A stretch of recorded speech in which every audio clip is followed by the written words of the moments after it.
Now, Sydney Atheists are honoured tonight to present an evening with John McCarthy. John graduated with a Masters of Arts and a Bachelor of Laws at Cambridge University.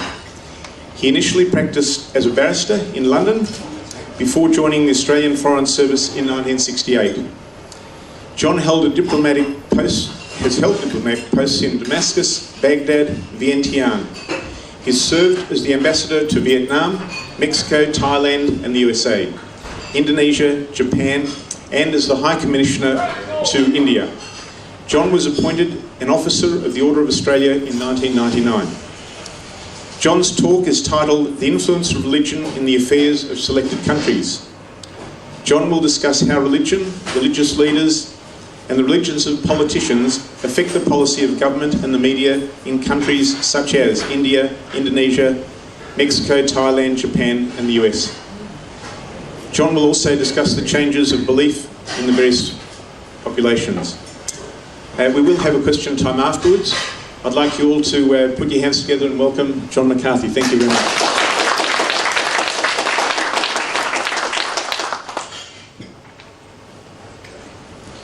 Look, thank you very much indeed, Steve. I should, I suppose, initially say I'm very flattered to be along here this evening. I've actually never addressed a group of atheists before. I wasn't actually sure what you'd all look like.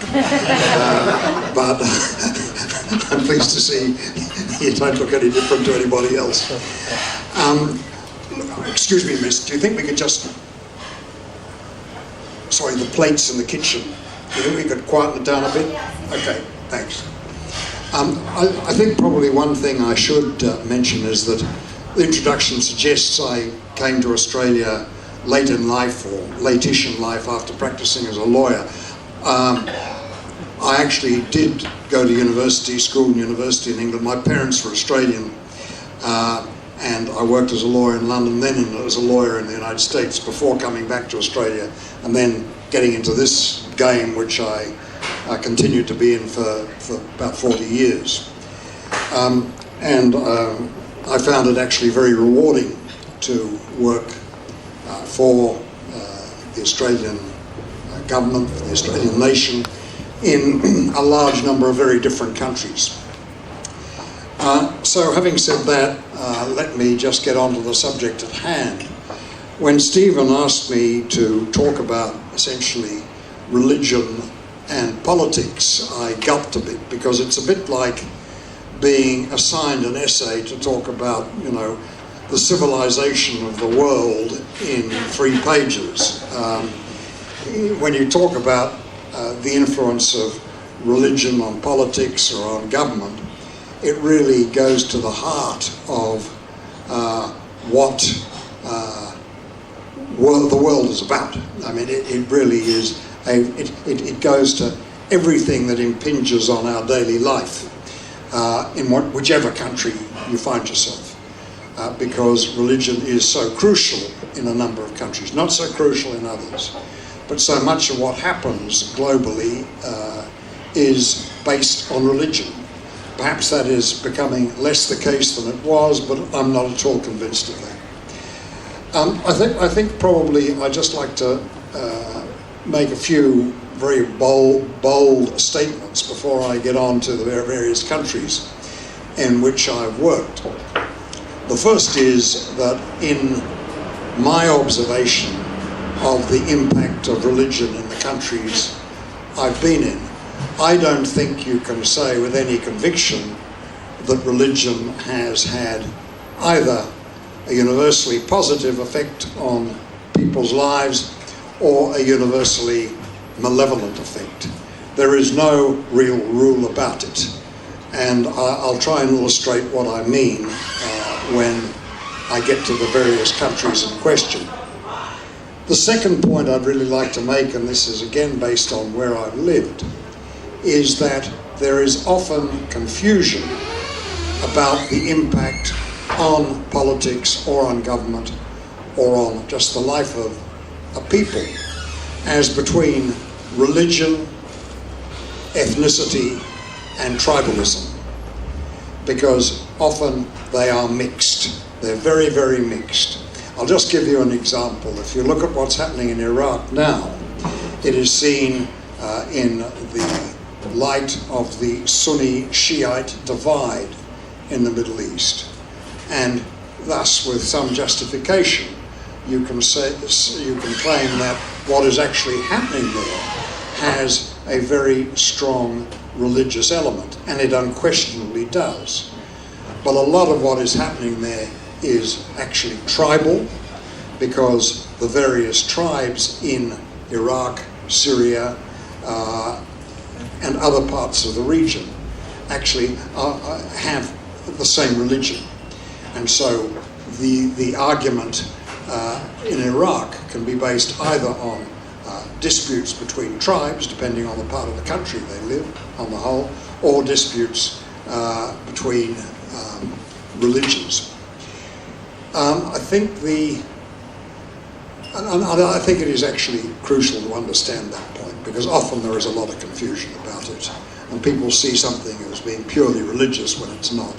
I'll give you another example. I mean, Northern Ireland, which is something which I think a lot of people would at least understand the basics of. Of course, it's a Protestant versus Catholic division that has really been an aspect of the life of Ireland for 300 years.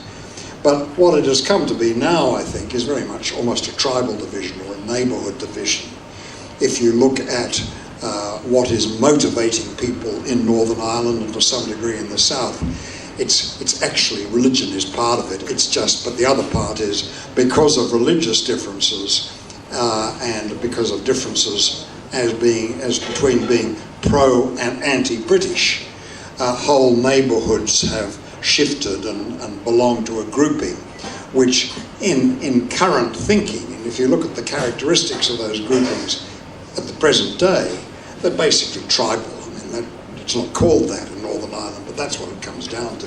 It's neighbourhood, it's groups, it's who you're at school with, it's all that. It's not, strictly speaking, religion, although it's the basis of it. Okay, now getting to the various countries I've been in, here I have to get anecdotal, because I really find that the challenge of trying to give you a cogent disquisition, if you like, on the impact of religion on politics is beyond me, because I don't think there are any rules or structures you can easily impose.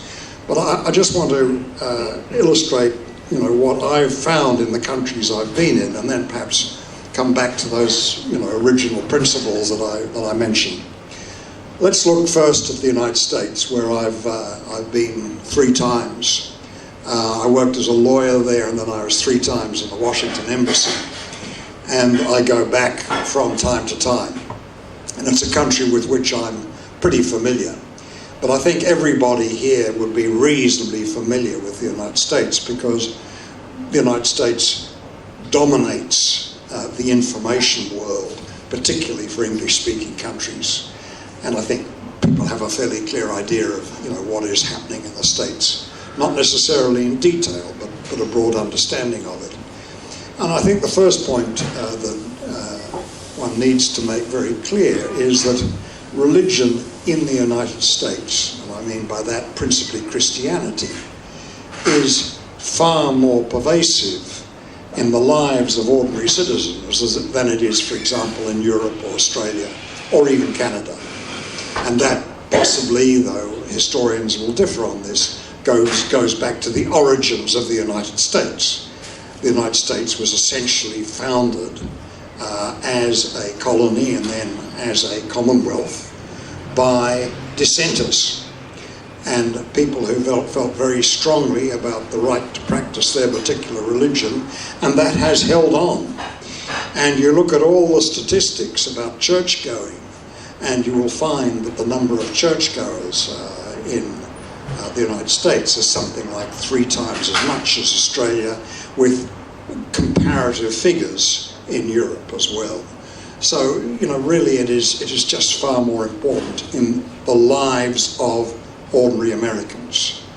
Far more people just go to church, and that ranges from the Southern Baptist, which with the music and the tradition of real preaching, which I think you can see in black politicians in the United States, an extraordinary capacity to get through, to preach, to get a message across, right across to the traditional WASPs in the north and northeast and the west, to the very, very strong Catholic populations of the big cities in the north and northeast, particularly New York, Boston and Chicago, as well as Pittsburgh, Philadelphia and so on. And then you get these very, for us, unusual religions, particularly in the West. And these religions such as Jehovah's Witnesses, Seventh-day Adventists and the Mormons. And I spent 5 days once with the Mormons in Salt Lake City, and I've just found it fascinating because Utah, the state in which Salt Lake City is the capital, and it's really the Mormon state, is actually run like a theocracy. Of course, that isn't embedded in the state constitution, it can't be. But certainly 20 years ago, perhaps less so now, really very few people rose to significant positions in the state of Utah, whether it be in government or business, unless they were Mormons. And it's a fascinating religion to study. It seems pretty strange, frankly, if you come from outside the Mormon group to look at what they believe in. And I suppose it's actually not too much stranger in some respects than, you know, if a stranger came to look at Christianity for the first time, there'd be aspects of that which would be very strange. But certainly Mormonism seems bizarre the first time you see it. But the point I really want to make is that, and I can come back to this in Q&A if you like, in a country like the United States, with the strong tradition of democracy, with this extraordinarily vibrant culture, with the energy of this country, you still have one state which is essentially run like a theocracy, which is, you know, really makes you pause to reflect, I think. But the point I want to make is coming back. The United States really, you know, religion is just part of life in a way that it isn't to the same degree, I think, in Europe, Australia, Canada. It's just different. And that means that politicians in the United States almost all claim to be practicing Christians. A lot more actually are than would be the case here. But that certainly is something that in most part of the United States is pretty important to get elected. You will notice that you know, nearly all presidents, except with the one exception, Obama actually, you know, were brought up in very church-going surroundings, church-going families. Most of them are seen going to church, are photographed regularly going to church. It is really a very important part of life. You will also see in American television a far greater, when politicians talk on television, they focus on the name of God to a much greater degree than you would find in a society like this. It's regular calling on God for blessings and so on. It just is, again, part of life. The very interesting thing, of course, about the United States is, despite the strength of religion in the country, the division between church and state, and this is very deliberate, or between religion and state, is very, very clear and very, very firm. And that is, I think, partly because of the need to accommodate all the different religions which people of all the different religions to which Americans belong in the United States. For example, and I'll just give you this as an example, it is not normal any longer, certainly in any sort of semi-official communication, to wish somebody Happy Christmas. It's Happy Holidays. And that is, again, because of the fact that no one religion is given primacy in the United States. And that's, you know, I think if you look at it all in all, that's a very healthy thing. It's certainly a crucial part of the way that country works. Okay, so that's the first comment about the United States. Does it impact? It impacts enormously because it's a far more religious country than anywhere else. Does religion impact? But where the degree to which it impacts on politics is very significant, but it's because of the people in the United States rather than the system and the structure in the United States. Now, moving just south to another country which I've spent a couple of years in, and that's Mexico. And I'll comment a little bit in Latin America because I think you really need to, if you're talking about religion and politics, you have to talk about Latin America. Look, Mexico's probably different to the rest of Latin America in that there has been traditionally and historically a lot of friction between the state, and that is since effectively the 1900s, the 19th century and the present day, and the Catholic Church. Although the other Christian churches are making some headway in Mexico and the rest of Latin America and have done so over the last 30 years, when you talk about the church in Latin America, you're really talking about the Catholic Church. Mexico has long had a tension between the church and state, which has been repaired essentially in the last 20 years, where there is a great deal more mutual accommodation than was the case certainly when I lived in Mexico, which was the 80s. And if you look at Mexican history, there have been two periods, one in the 19th century and the other in a very marked way, between the Mexican Revolution, which ended in 1917, and about 1946, when the friction between church and state was acute.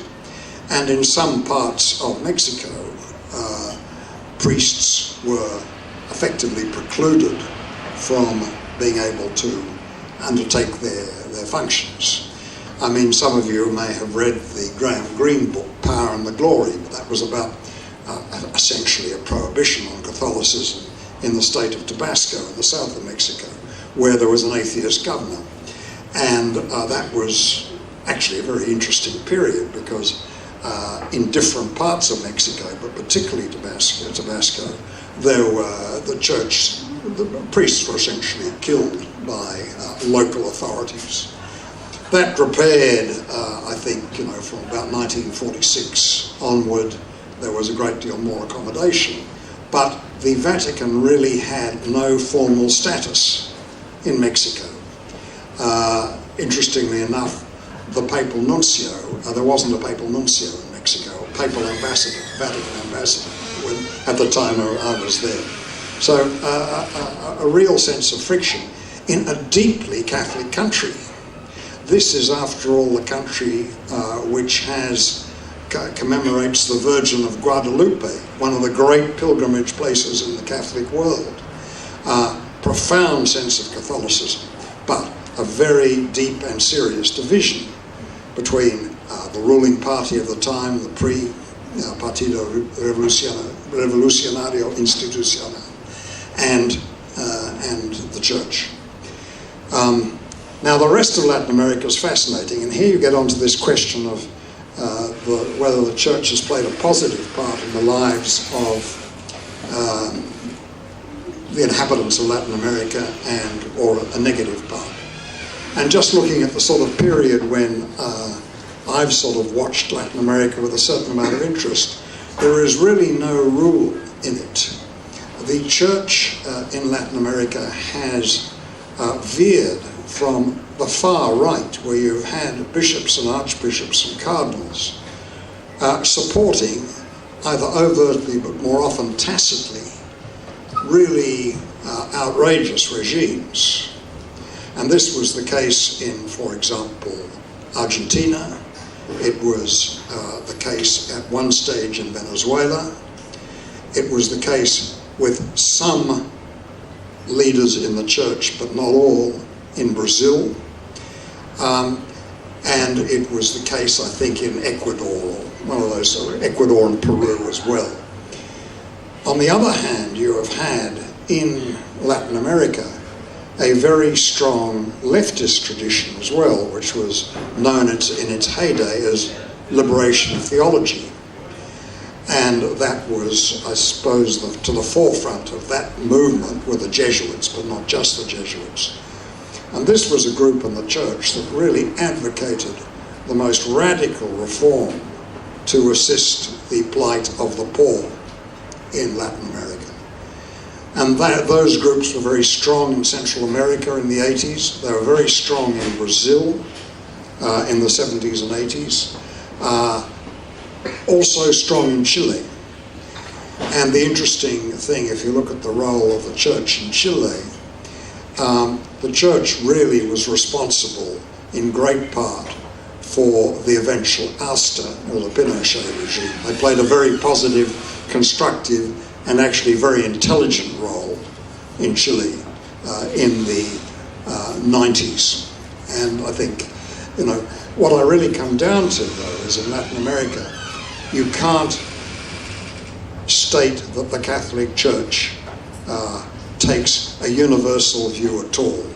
It differed and still does differ hugely depending on the countries in question, the hierarchies in question in various parts of the country. The one thing that you notice is two things really. One, it is losing ground in Latin America because the Catholic Church is losing ground for a whole host of reasons in a lot of parts of the world, and some of those reasons obtain in Latin America. But it is still a very, very strong force in the lives of the people in Latin America. Okay, moving now to moving away from sort of Christianity, let me go next to India. Now, when you talk about politics in India and religion in politics, I mean, you'd almost say they're the same. I mean, the questions relating to religion are so strong in India that it's impossible to think of Indian politics without thinking of the deep divisions in the religious fabric of India. The most obvious, I think, that you would think of are the differences between Islam and Hinduism. Bear in mind that Islam is still 17% of the population of India. India is actually the biggest Muslim country in the world. People don't notice that, but don't think of that. It's either the biggest or the second biggest, with Indonesia being the biggest. But it's 17% of a population of 1.2 billion. So that's, Indonesia is still the biggest, but India is the second biggest. And of course there are many different types of Islam practiced in India, just as there are actually many different types of Hinduism.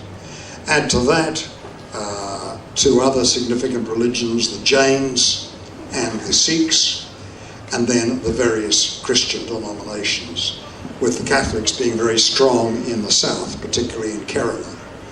So, religion, and you only have to look at the history of partition in 1947 between India and Pakistan to realise quite how crucial a factor it is.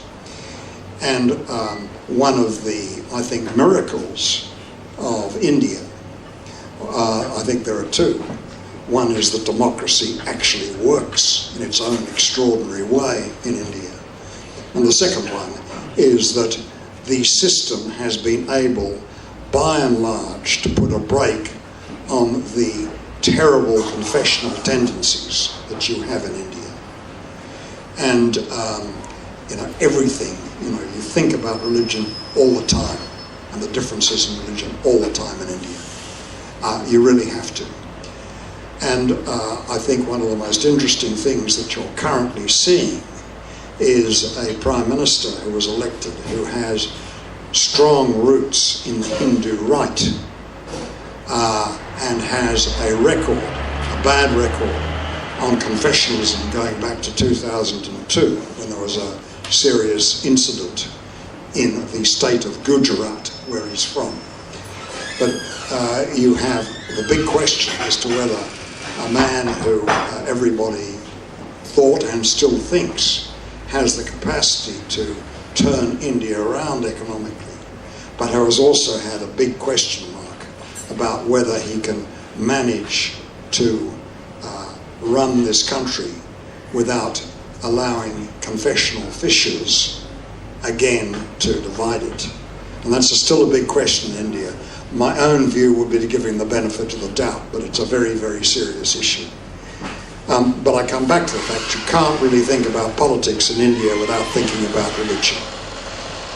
Coming down to another country which I think we're all reasonably familiar with, at least in basic terms, if not in depth, and that's Indonesia.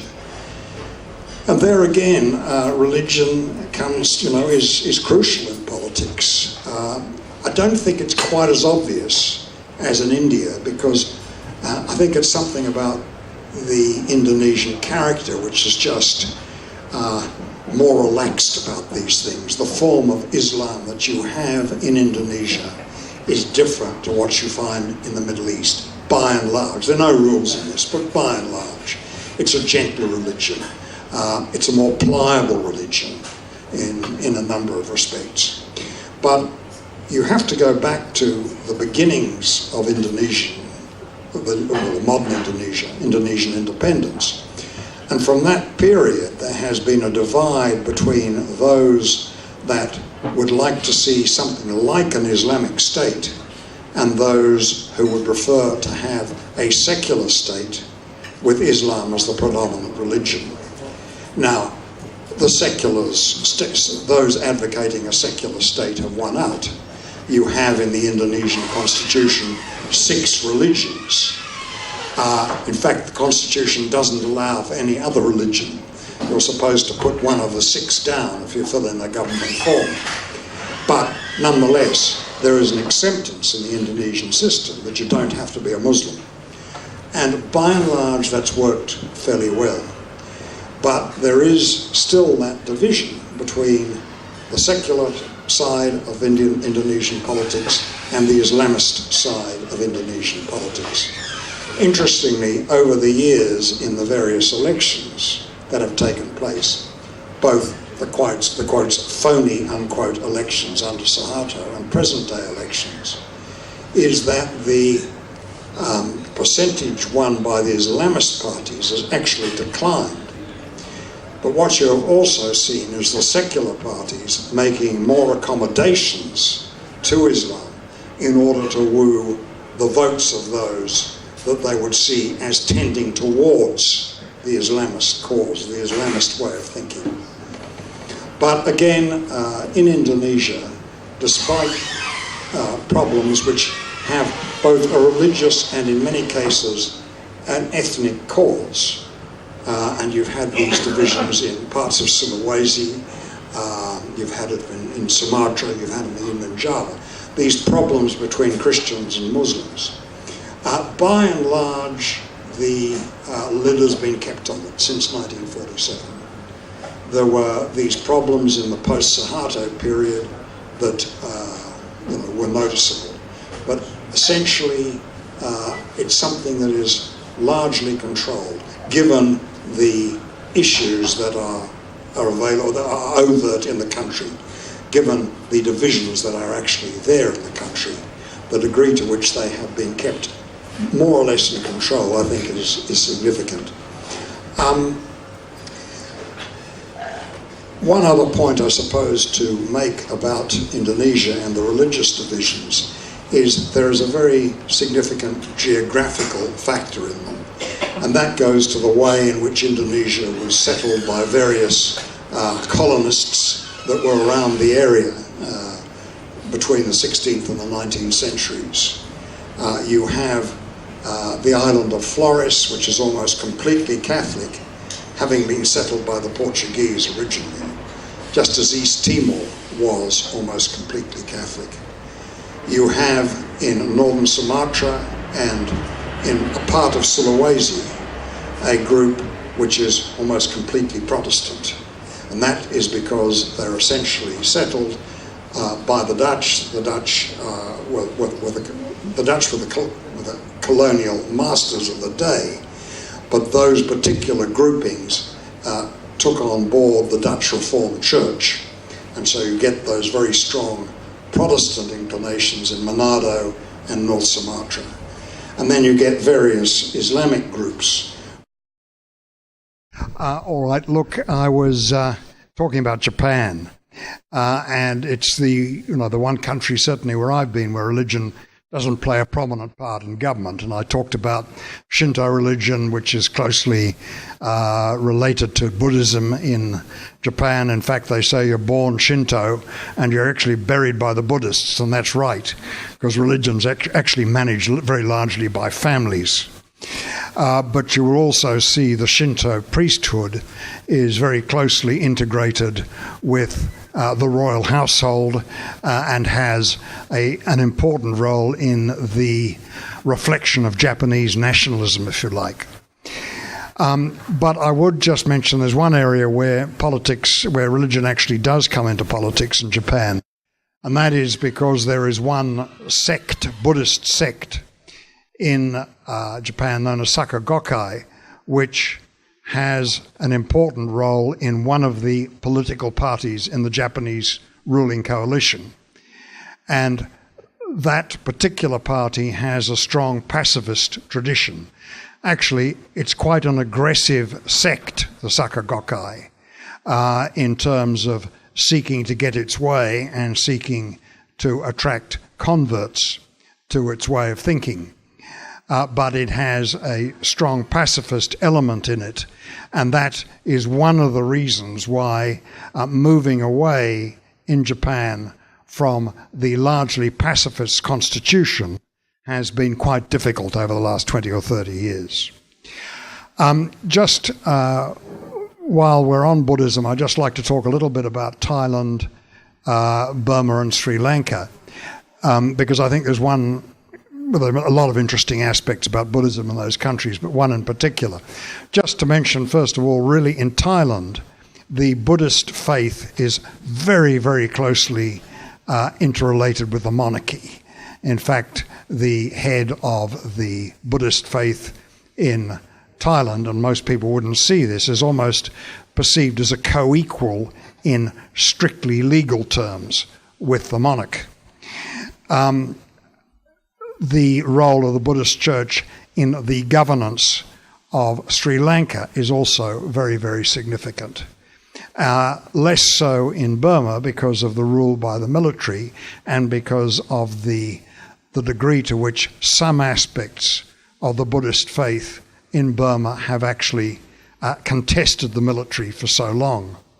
But it is nonetheless very closely integrated in the life of the country, in the life of all those three countries. But I'd just like to make one comment, and that is there is, particularly in Sri Lanka, but to a lesser extent also in Burma or Myanmar, quite a strong nationalist right-wing element in Buddhism. Most people think of Buddhists as being, very as pacifist, as essentially inhabiting monasteries, as doing the right thing by the people. There's a whole ethos about Buddhism, which I needn't go into now. But this is somewhat contradicted, particularly in Sri Lanka, where there is quite an aggressive nationalist form of Buddhism, which sees as one of its roles contesting the rights of Tamils, who are largely Hindu and Christian, in Sri Lanka. Equally, there is a strong anti-Muslim streak in some of the Buddhist groups in Myanmar. And I don't think these are things that people normally think about when they think about those countries, but they are factors to bear in mind. Look, I think that's probably enough by way of introductory comments. One could go on forever about the various aspects of the role religion plays in the political fabric in all these countries. But the one thing that strikes me very forcibly in just thinking about what I was going to say this evening is religion is not the same in any single country. It has a different part, a different role to play according to, of course, which religion it is, what country it is, a whole host of different elements. So it's very, very hard to generalise about the role of religion in any of these countries. Even if you were to look at the role of religion in countries as similar as Canada and Australia, you would find differences.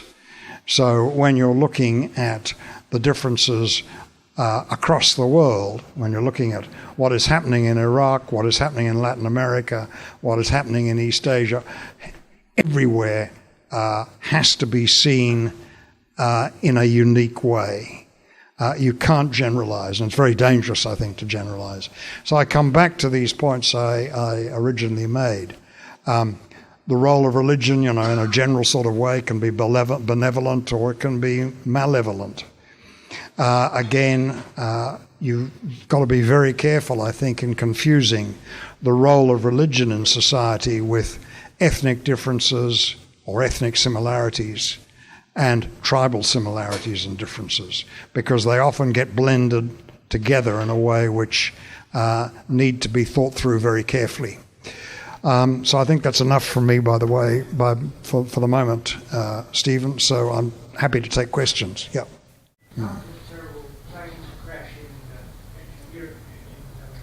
Ukraine. I saw Tony AO on television. I think he mentioned God. It was sort of almost sound like a priest. And then I heard Shorten talk about angels. And I'm very distressed to hear all this stuff. I sort of I get the feeling that the Australian government is getting a bit religious, or too religious for me. And I'm wondering what to do about it. I'd like to write to the Murdoch Press and publish, but say something that's not going to offend anybody. Anyway, would you like to comment on the influence of the Catholic religion in Australia? I don't know that I'm particularly well placed to do that. I've spent an awful lot of time out of Australia, and I'm originally a Catholic, and I suppose I still am a Catholic, although not a very serious one. I think the Catholic Church, and I'm more interested in many respects in the role of the Catholic Church in developing countries, where by and large my experience is that it's played a positive role. And I say by and large because there are huge areas where you can claim that it hasn't. But if you see what it has done for development in some of these countries, it's reasonably positive in the last 20 or 30 years. If you look at how it's handled its role in developed countries, I'd say you'd have to ask some very serious questions about it. But I'm in no better position than anybody any person in the street to comment on Catholicism in Australia, I'm afraid. As to what you remarked on Tony Abbott and Bill Shorten, I think you do have to take account of the particular circumstances of that crash. I don't, by the way, think that Australia or Australian politicians as a whole are moving into that framework of looking towards God for benediction in all things. You get a bit of that. You get quite a lot of that in America, a lot of it actually. I don't sense it's happening here, though there is a bit of a move towards religion becoming a more powerful force in politics. I don't see that so much as Catholicism. I think it's more with the more grassroots religious elements. Well, he may have. I don't know whether he's religious or not. I've never heard that he is. I suspect a lot of that's to do with the circumstances, and that a lot of the people killed may well have come from religious families. That I don't know. Please. The founding fathers in America founded America on definite separation of church and state. Mm-hmm. Now, if Mitt Romney had been elected, being a Mormon, would that have affected domestic and foreign policy? He certainly was very clear that it would not have. And there are a group of Mormons that you'd have to say are on the more moderate side of Mormonism. It's an unusual religion by any stretch of the imagination. It's very hard to be a lukewarm Mormon. The way the system works, you have a bishop who's responsible for roughly 1,000 families. They meet as a church in a group for about 3 or 4 hours on Sunday, and they've got 3 different types of meeting, one involving men and women separately, one men and women together, and the other involving children. It's a very big exercise. In order for a Mormon to go on a Mormon pilgrimage, they have to be certified as being in good standing with the church. I suspect it's difficult to get certain jobs in Utah unless you've got certification of being in good standing with the church. So my point is, it's hard to be a lukewarm Mormon. But within that framework, I think you would find that had Romney become president, I don't think Mormonism would have had a big factor. After all, he's surrounded by a lot of people who aren't Mormons, and the policy options are always limited in any particular set of circumstances. I don't think it would have made too much difference, actually. Please. My question is also about the United States, and it's I'm sort of drawing a connection between the United States, as you observe, is a very, very by Western standards, is a very religious country, and it's quite fundamentalist in its religion. At the same time, the United States has it's got its own sort of humanist religion. Part of its doctrine is the doctrine of U.S. exceptionalism, that the U.S. has a divine mission to civilize the world in its own image and likeness. And I'd like to get your thoughts on, do you see a connection between the religious nature of American society, the fundamentalist nature of that religion, through to this belief in which permeates seems to permeate U.S. foreign policy about their exceptional position in the world and in history, and their so-called divine mission to Americanize the world. Yeah, it's a good question. Whether religion is behind that particular American imperative. Look, the first point I think is American exceptionalism is debated. It's not sort of a universal truth in America. There are those that ascribe to the view that America basically works by different rules and has a particular role in current global circumstances, and those that question that. And bear in mind also, American history has had periods of isolationism as well as periods of expansion. The last significant one being, I think, before the Second World War. So it's, the mood changes in America. My own sense is, despite all we've said about the religious strength in America, is that right now the United States is beginning to go into I wouldn't say an isolationist frame of mind, but a very different frame of mind to that which obtained, say, 10 or 15 years ago in the aftermath of the fall of the Soviet Union. I think there is a real restraint in the United States right now on the placement of forces overseas. I don't think that's going to happen easily at all in the next decade or so. I think the mood is looking inward. They're very, very worried about how they're going internally. They realise that they have global responsibilities, and they will adhere to some of those, but they are not in a mood to exert power right now. That's my feeling. The other thing is they've got too many internal problems to get rid of before they can get into that sort of frame of mind again, and they're looking very, very inwardly right now, I think. So I take your point, but I think they're going. I do accept that they do see their role in the world as different to others, And part of it is their extraordinary generosity as a people, which is really very unusual. Nobody else has ever been quite like that. But I think that's, together with, their economic circumstances, that too is on the retreat. Please.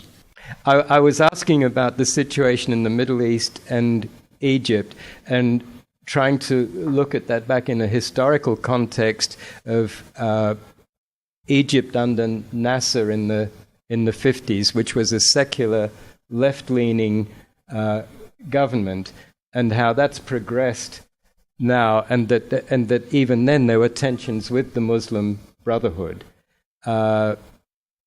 And a very influential member of the Muslim Brotherhood, Qutb, was, after I think initially them being sympathetic towards each other, he was executed for supposedly collaborating to have Nasser assassinated. And I was just interested if there was somewhere you could put that into context with what was happening now and the conflict, and Turkey again initially being a secular state, and just how that's relating to the developments in that, really over quite a long period of time, that it's not just a new thing. Look, you know obviously far more about Egypt than I do. Look, I'll try and I'll just try and make a few very short comments. This is, this area is worth a book on its own. So and I'm not really a Middle East expert, but I'll try and sum up the way I see things right now. First of all, you'll know, first of all, the politics of the Middle East is extraordinarily complicated. And it's not just, as most of us in the West would see, Israel versus the rest. It's far more complicated than that. The second real divide is, I think, worth referring to, because that's so much to the forefront now, is the Sunni-Shiite divide in the Middle East, which the Shiites being essentially Iran and a very significant part of Iraq, over half of Iraq, with the Sunnis being particularly Saudi Arabia and Egypt. Syria, interesting in the sense that there's a Sunni majority, but the ruling group is a subsect of Shia. It's called the Alawite group. It's not normal Shia, it's regarded as heretical, but it's a particular group. And they are an alliance, essentially an uneasy alliance, in Damascus, have been for the last 40 or 50 years, with Christians and other groups such as the Druze. Okay, so that divide is crucial in understanding some of the tensions in the Middle East between the Shiites, Iran, a good part of Iraq, and in a sort of uneasy alliance, the ruling group in Syria as against the majority in Syria, a different type of Sunni majority in Saudi Arabia, and Egypt different again. So that's the second big divide. You've got a third area of tension, and that fits in with the other two really, and that is between extreme Islam in Egypt and extreme Islam or growing Islamic strength in Turkey. Both those countries where you have a secular tradition with the military very strongly in place in both those countries, where there is real unease about the growth of militant Islam, and that you see that in both those countries, and those are the countries that I point to, Egypt, and in a far more benevolent way, Turkey. So I think you've got to look at those three main tensions. You've also got to understand that a lot of what is happening in the Middle East depends on the particular nature of each of the regimes.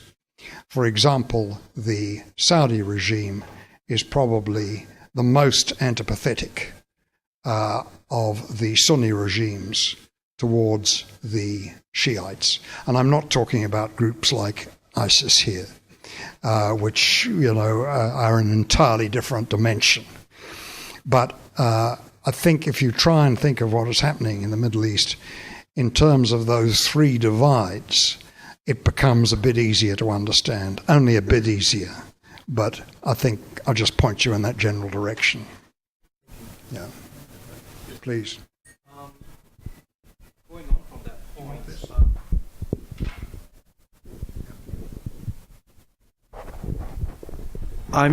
I'm trying to understand the secessionist movements in Central Asia. You know, we see things going on in Russia and in China. Where do these Muslims fit in, you know, when it comes to that Sunni-Shia divide?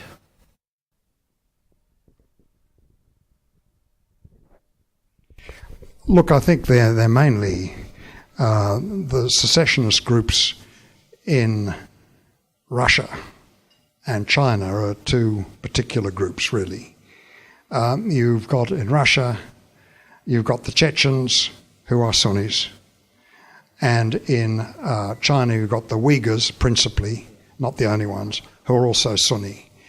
I would actually see both those groupings as tending to be sui generis, the countries in which they're operating.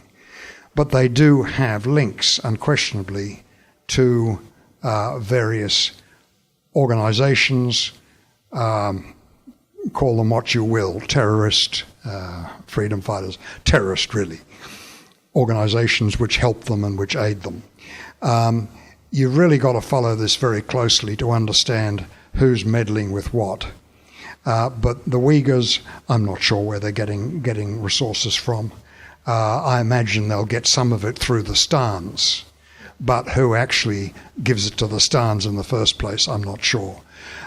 With the Chechens, I know that they have links with Al Qaeda and so on, but where they're getting their resources from, I don't know. You'd really have to be following these things on a day-to-day basis. I think you would find that the Saudi Arabians don't necessarily have an impeccable record in some of this, but it very much would suit their particular national interests as to whom they're actually helping at any given time. I think that's probably the best I can do for you on that. Yeah. The United Nations Charter for Human Rights characterises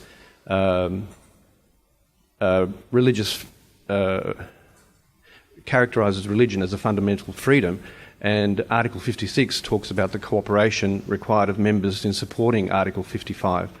I thought you may comment on that.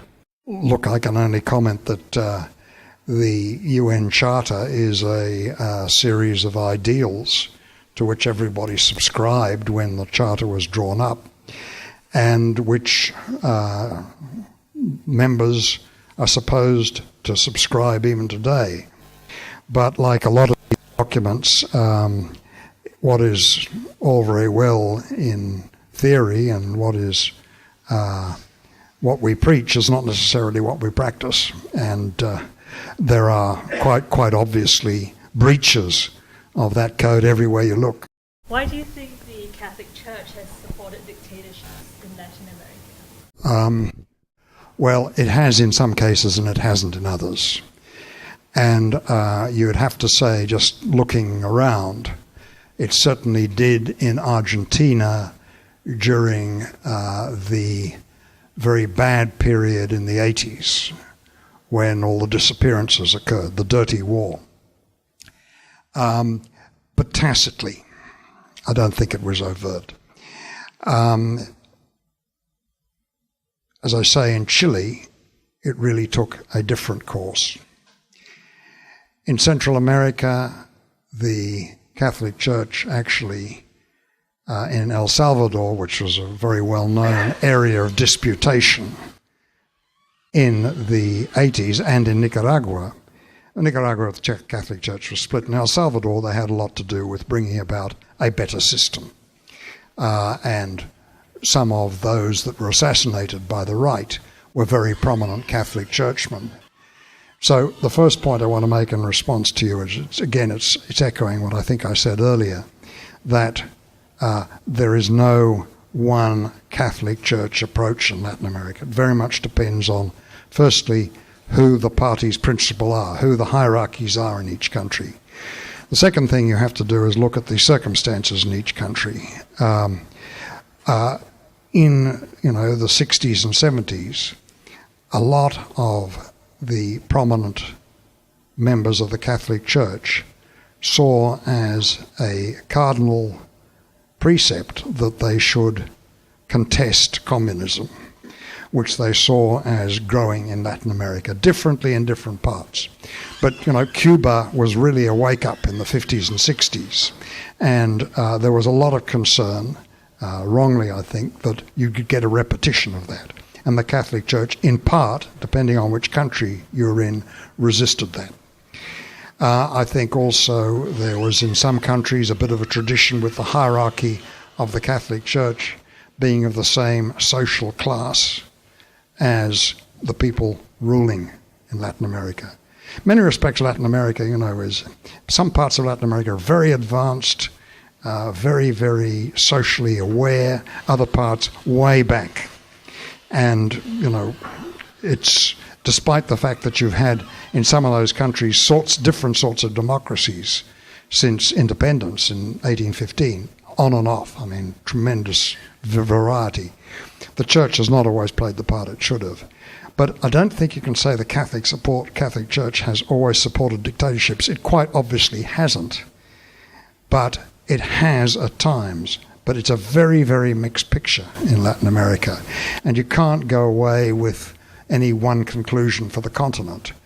I think if you want to look at the continent as a whole, the fact that these fundamentalist churches are making such inroads on Catholicism does show that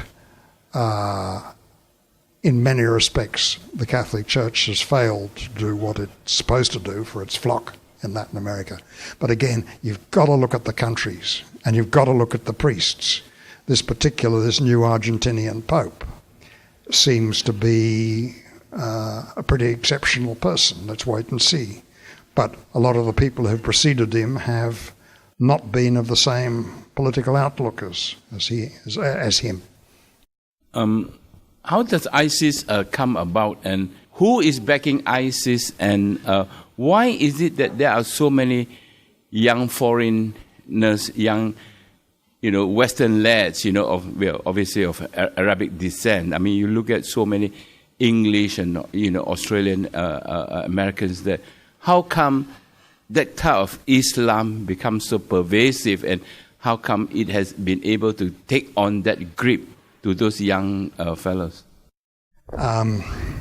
Look, who's backing ISIS? There's been a lot in the press. I don't know really any more than anybody else does who reads the newspapers. But they're clearly not getting support from the Syrian regime. They're getting support from the people who most want to see the end of the Syrian regime, basically. And I think, I don't want to make claims that I certainly can't justify, but certainly you hear comments about Saudi money in some of this. I mean, and there is a reason why the Saudis would want to have ISIS deal effectively with the Shiites. But you're opening a Pandora's box. I mean, and that's the question. That's the point I would make. Why are young people joining these groups? Look, from the West, I'm as mystified as anybody else, but I think you would have to say there are several reasons for this. One, if you are a young Islamic youth and you don't feel that the society in which you live is on your side or particularly attractive or helpful to your beliefs, that is one reason. And you're talking, I suppose, about France, but you're also talking about the Anglophone countries, US, Canada, Australia, Britain, not so much New Zealand, but those countries. Now, that's what they say, or that's what you hear. I think the second factor that you've got to understand is that if you are a Muslim, particularly an Arab Muslim, and I don't think the same necessarily applies for Indonesia, and you look at history, it is understandable that you think that you have got the unfair end of the deal in the last 300 or 400 years. I'm not saying whether they're right or wrong. I'm just saying you can understand how they get that perspective. The third thing, I think, is that the people who are seeking to enlist them and seeking to advocate the Islamic cause are very persuasive indeed. And I think the final point is that you can argue that the way the West has played its politics in the Middle East in the last 20 years, and I'm not talking about 300 or 400 years of history, can understandably give rise to considerable antipathy towards the West on the part of Muslims. Now, having said all that, those are reasons why they've gone the way, or some of them may have gone the way they've chosen to go. I'm not saying any of that in seeking to excuse it. I think it's the wrong thing to do. I think it's the bad thing to do. I don't think it's in their interests. And in the end, I don't think it's in the interests of Islam. But I think you really have to understand where they're coming from. And I'm not sure we've got it in this country. I don't think we really understand it. And I don't think we're making necessarily enough effort to understand it. Thank you for your talking. It's very interesting. I'm from Brazil. Yes, Catholic Church is losing power. Now the evangelicals, they are getting more people. And our assumption is that probably it's because that's why the Pope now is from Argentina, so they have a major presence in Latin America. So as I am from Latin America, South America, I'm particularly curious about how religion helped Pinochet in Chile. Do you have any examples? Yes, you said that. It helped get rid of him. So I didn't understand. I'm sorry. So it helped get rid of him. Well, it helped move him out. Yeah. Okay, thank you. Do you want me to enlarge on that? Yes, please. My understanding is this. Pinochet, when he came to power, had a certain amount of support in the church. After all, as I say, I'm coming back to where communism was in the 70s. After all, Allende, even though he was constitutionally elected, he was a communist, and that really got people very concerned, particularly in the military, which was conservative, as a lot of militaries are in Latin America, or particularly were then. And in this, there were certainly elements in the church that were not disturbed by the departure of Allende.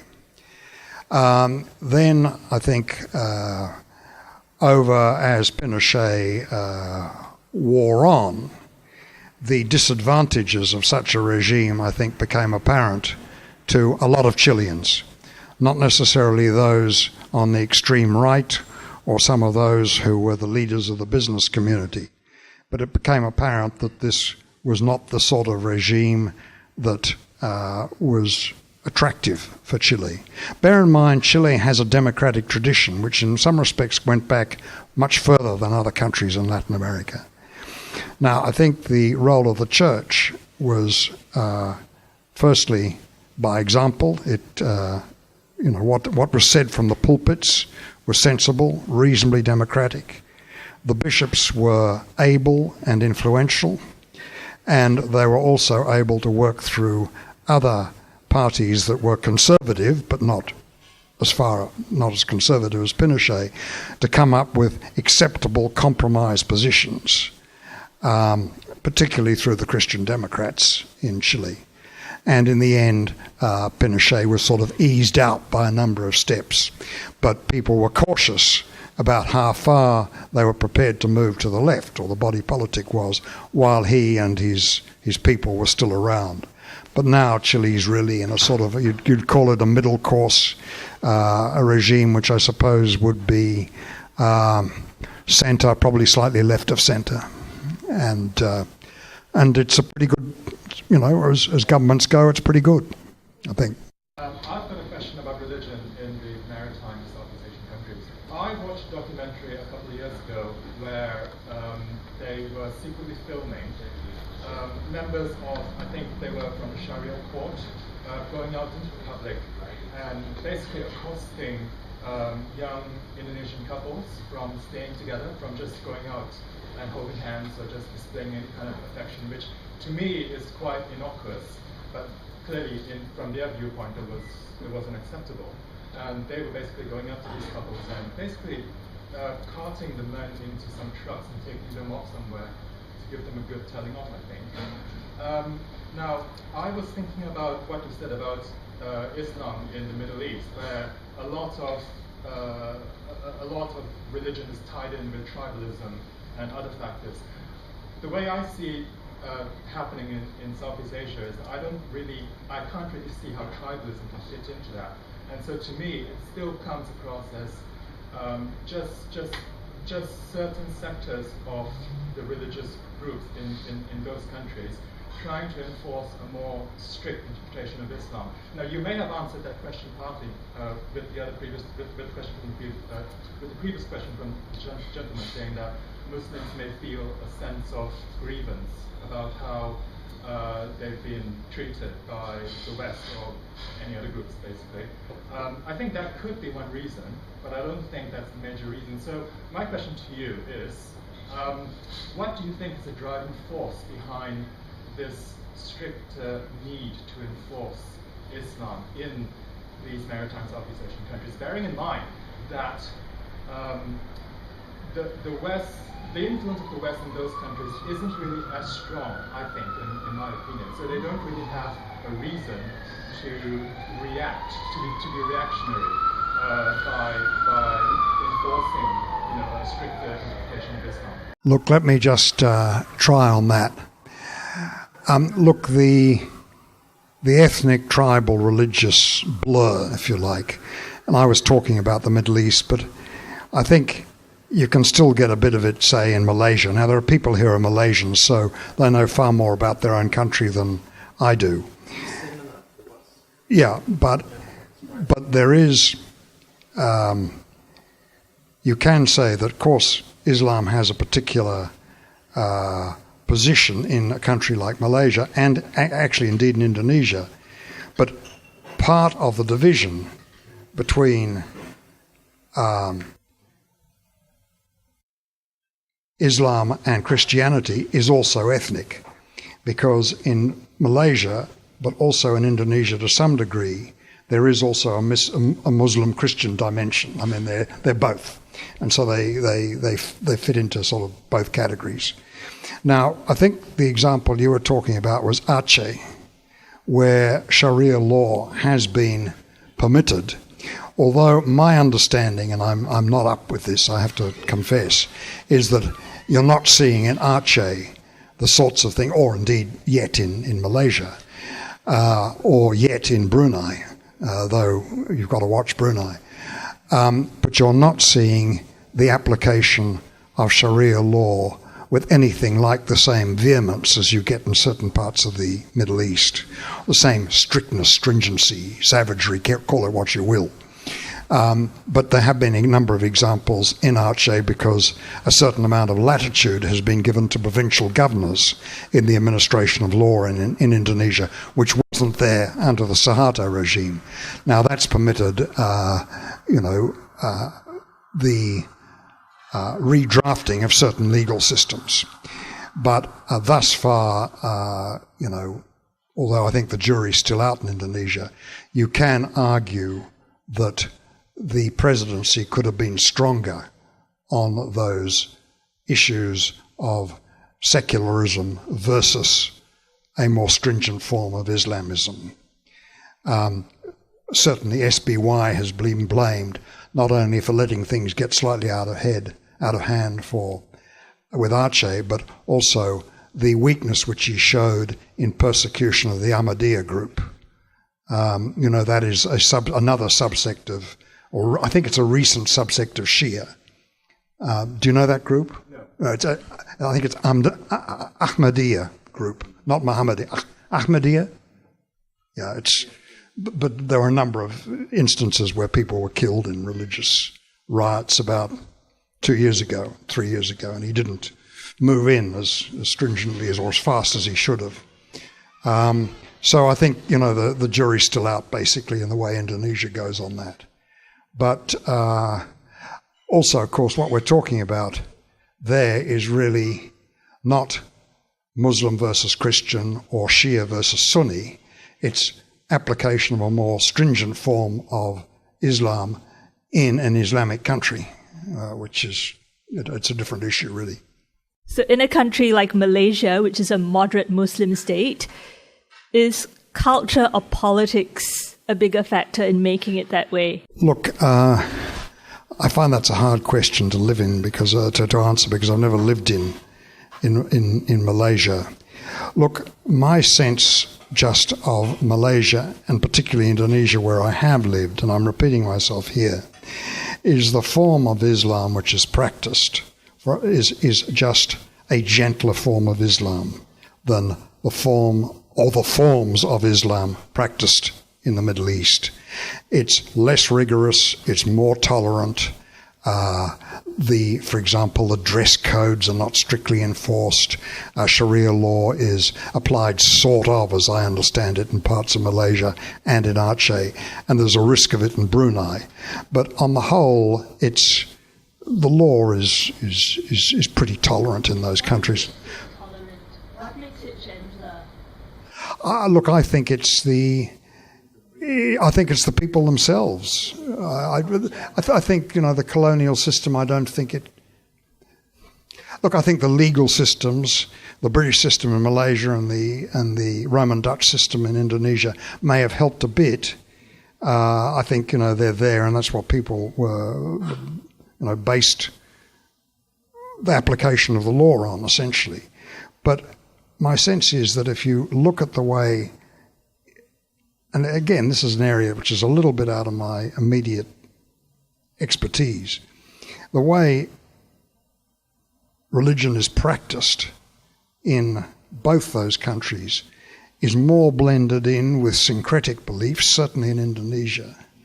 And I think, if you like, some of the sharp edges have been rubbed off in a society which still puts a lot of store by compromise, by consensus, in a way that dare I say, doesn't apply in the same way in the Middle East. Could it be a numbers game as well? I mean, if you compare Indonesia to Malaysia, the minority Chinese are a larger proportion in Malaysia as compared to Indonesia. Yeah, I mean, it's much larger. And I don't know what the proportion, the percentage of Islam is something like 87 in Indonesia and 13 everything else in Indonesia. And Muslim in Malaysia, what is the percentage again? Well, racially, I think Chinese are about 20%, Indians are 10%. Yeah. Well, that would suggest that you have to be a little bit careful on application of Sharia law. But Sharia law, of course, only applies within the religion. Well, it does in Aceh. In Malaysia, they've been trying to catch Chinese couples holding hands, and that was. Oh, sorry. Well, then I'm not across that. But certainly, as it applies in Aceh, they're pretty clear that it only applies to Muslims. That's what they say, anyway. In Islam, strictly, there is no separation between religion and state. So is it possible to have secular Islam? Well, this is the sort of whole political debate that has coloured Indonesian politics since independence. They would argue that it is possible to have a secular state with Islam as the majority religion, where everybody goes to the mosque, but where the state is governed on a secular basis, where there is representation, where you have 6 national religions rather than 1 national religion, and so on. Now, of course, those from the Islamist parties would argue for an Islamist state. But they're nowhere near the majority in Indonesia, never have been. To what extent did the Ayatollahs taking over Iran influence the rise of, if you like, a radicalization of Muslim studies? In your view?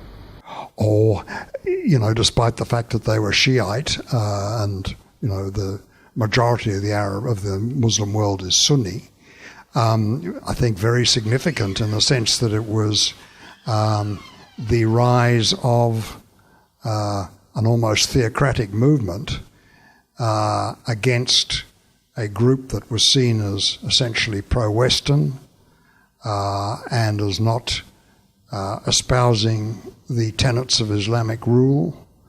I think the influence throughout the Muslim world was considerable, sure.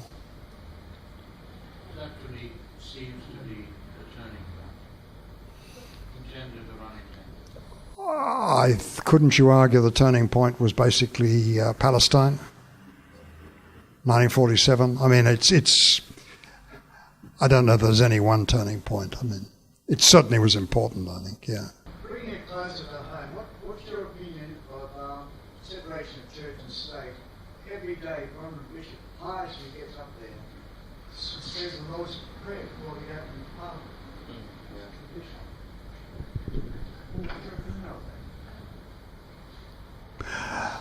I've never thought about it. Yeah, I mean, have we always done that in the? I suppose it's just the British tradition, which, because most of those parliamentary procedures do come from Britain. It's interesting, of course, that the Queen is head of the Church of England in Britain. Which is, yes, that's right. Yeah. But the British are very pragmatic. They work around those things. Very.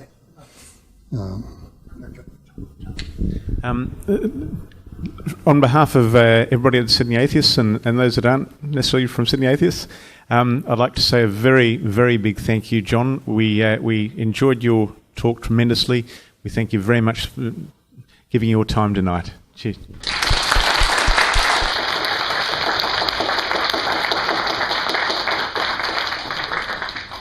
Ladies and gentlemen, thank you very much for coming. It was great to have you, and we thank you again for supporting John and for having John here.